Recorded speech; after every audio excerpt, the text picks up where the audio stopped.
जय हिंद। आज हम लोग जो पढ़ेंगे वो झील।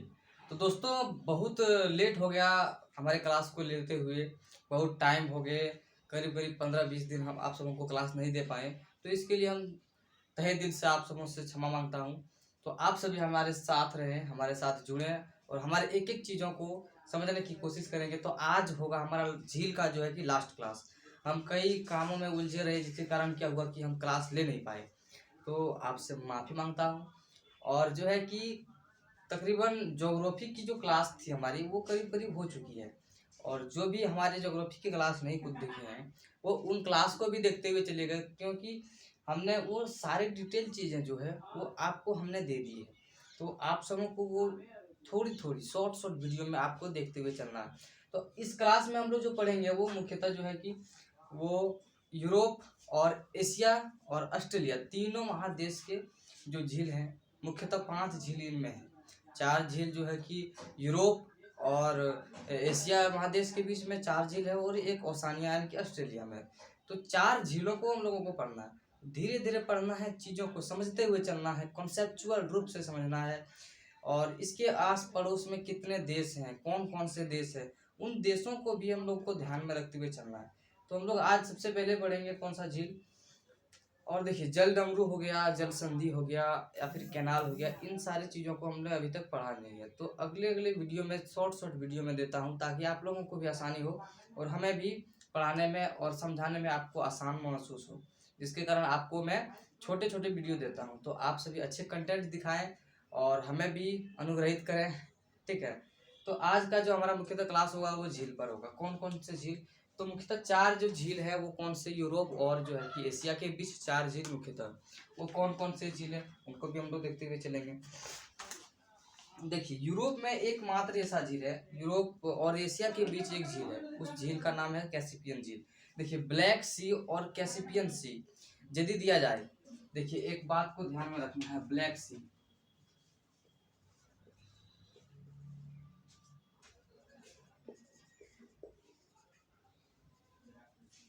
तो ये दोनों क्या है, आपको सी से आपको अंदाजा लग रहा होगा कि ये कहीं ना कहीं सागर है। नहीं, जो ब्लैक सी है वो कहीं ना कहीं जो है कि कैस्पियन सी, यानी कि इस झील का नाम ही कैस्पियन सी है। तो कैस्पियन सी के जस्ट बगल में जो है कि एक सागर है, काला सागर, उसी को ब्लैक सी कह सकते हैं, लेकिन कैस्पियन सी को सी नहीं कर सकते हैं क्योंकि ये एक झील है। और ये जो झील है वो कहाँ है? तो ये रूस और मतलब आधा जो है कि आपका एशिया में है और आधा झील इसका जो है वो यूरोप के क्षेत्र में है। तो 2 पार्ट में जो है कि बटा हुआ है। कौन सा झील? कैस्पियन झील। कैस्पियन झील आप बोल सकते हैं इसको, जैसे एक एक हेडिंग दे दीजिए आप, कौन सा? यूरोप में है, यूरोप का एकमात्र ऐसा झील है जो कि यूरोप में। कौन सा झील है? कैस्पियन झील। आप लोग मैप को भी देखते हुए चलिएगा। तो कैस्पियन सी जो है कि एक प्रकार का झील है जो कहाँ है, आधा इसका भाग जो है कि यूरोप में है और आधा भाग जो है कि इसका अफ्रीका मतलब एशिया में है। सॉरी कहाँ है? एशिया में। एशिया में आधा भाग इसका है और आधा भाग जो है कि इसका यूरोप में है। तो ये कितने देशों से घिरा हुआ है, इनको हम लोगों को मुख्यतः शेड्यूल वाइज याद रखना होगा, तभी हम लोग समझ पाएंगे। देखिए तो कितने कौन कौन से देश में, तो सबसे पहले हम लोग जान रहे हैं कि ये कहीं ना कहीं ये रूस से टकराया होगा। तो ये एक भाग हो गया रूस से, रूस हो गया, कजाकिस्तान, ये सब 5 देशों से घिरा हुआ है। वो 5 देश कौन कौन से हैं वो आप लोग देखते हुए चलिए। इसमें मुख्यतः हम लोग 4 झीलों को ही पढ़ेंगे। कितने झीलों को पढ़ने वाले हैं? 4 झीलों को। तो 4 झील वो कौन कौन से झील हैं उनको भी हम लोग पढ़ते हुए चलेंगे। देखिए सबसे पहले हम लोग दे देंगे इसका कौन सा है, वो रूस। तो ऊपर में जो है कि टेढ़ा साइड से है, इसी प्रकार से रूस घुमा हुआ है। तो ये जो क्षेत्र हो गया वो रूस का क्षेत्र हो गया। रूस आधा भाग इसका रूस में है। ये शेड्यूल वाइज मान लेते हैं, ये है, ये आपका यूरोप हो गया और ये हो गया एशिया, हुआ कि नहीं? तो ये भाग एशिया, ये भाग यूरोप। तो कैस्पियन सी जो है कि एक प्रकार का झील है। कौन सा झील है? और ये मुख्यतः खारे पानी का झील है, इसको भी ध्यान में रखते हुए चलना है। कौन सा झील है ये? तो खारे पानी का झील है।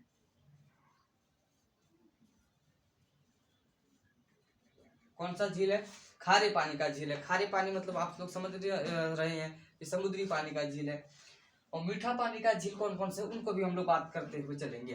देखिए सबसे पहले ऊपर में इसका देश जैसे शेड्यूल वाइज दिया जाए तो कौन सा दिया जाएगा, और रूस दिया जाएगा। उसके बाद जस्ट इसके बगल में देखिए ये रूस का पार्ट हो गया, और ये जो पार्ट हो गया वो कजाकिस्तान का।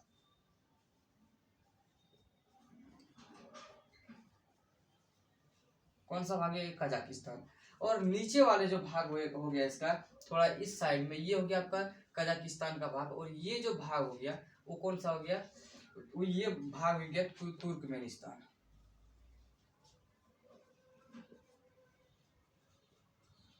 मुख्यतः 5 देश से घिरा हुआ है। एक हो गया आपका रूस, कजाकिस्तान, तुर्कमेनिस्तान, उसके बाद ईरान और उज्बेकिस्तान। ईरान इराक एक देश है जो कि जो कच्चे तेल होते हैं, जैसे कि मान लेते हैं मिट्टी का तेल, वो ईरान इराक से ही मुख्यतः आते हैं देश में। तो ये कौन सा क्षेत्र हो गया, ये हो गया आपका अजरबैजान।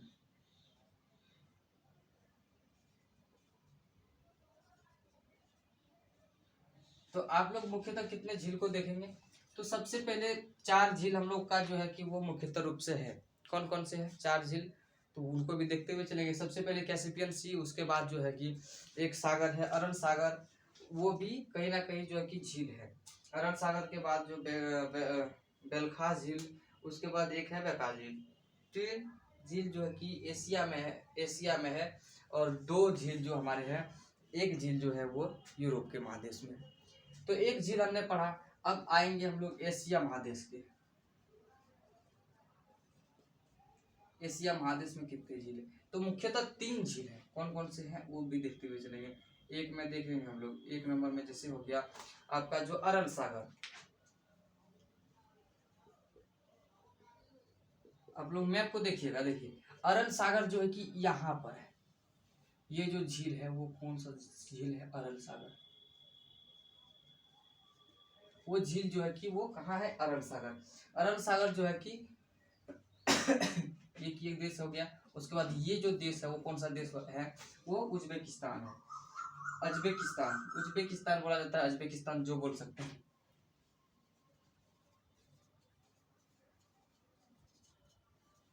तो ये उज्बेकिस्तान है। अरब सागर जो झील है वो 2 देश से के बीच सीमाओं पर है, यानी कि एक हमारा जो है कि वो कजाकिस्तान है, और ये जो झील है वो उज्बेकिस्तान।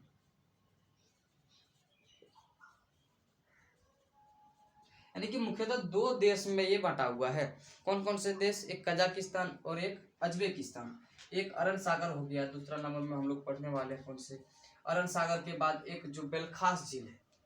बेलखास झील जो है कि वो किसी देश में नहीं है, वो जो है कि कजाकिस्तान में है। सॉरी,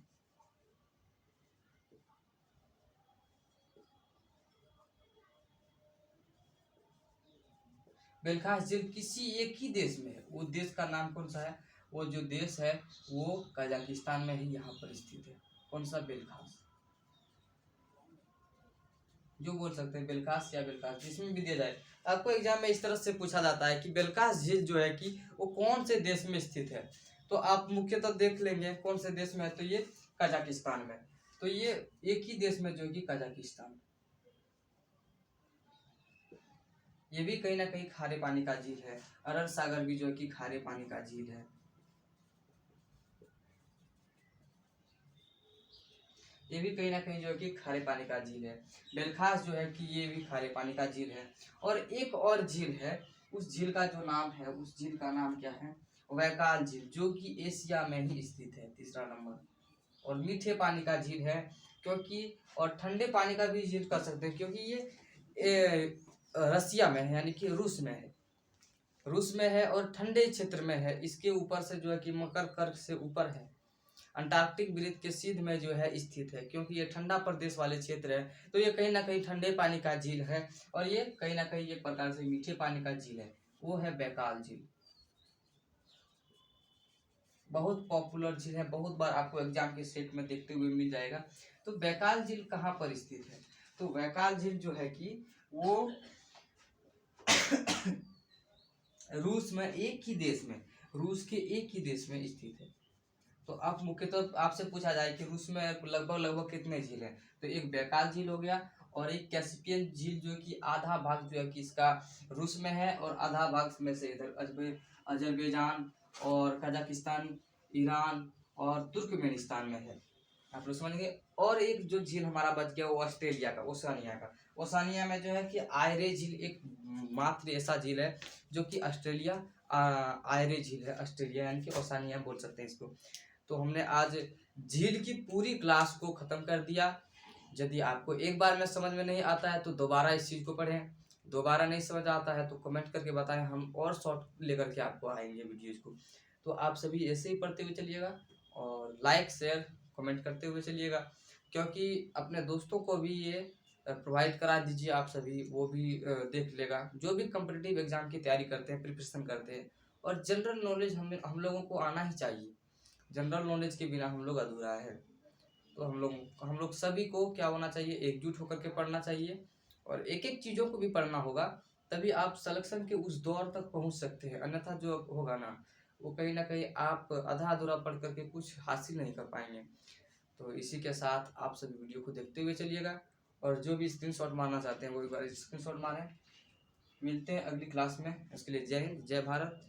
लाइक करें यदि पसंद आया तो। Thank you.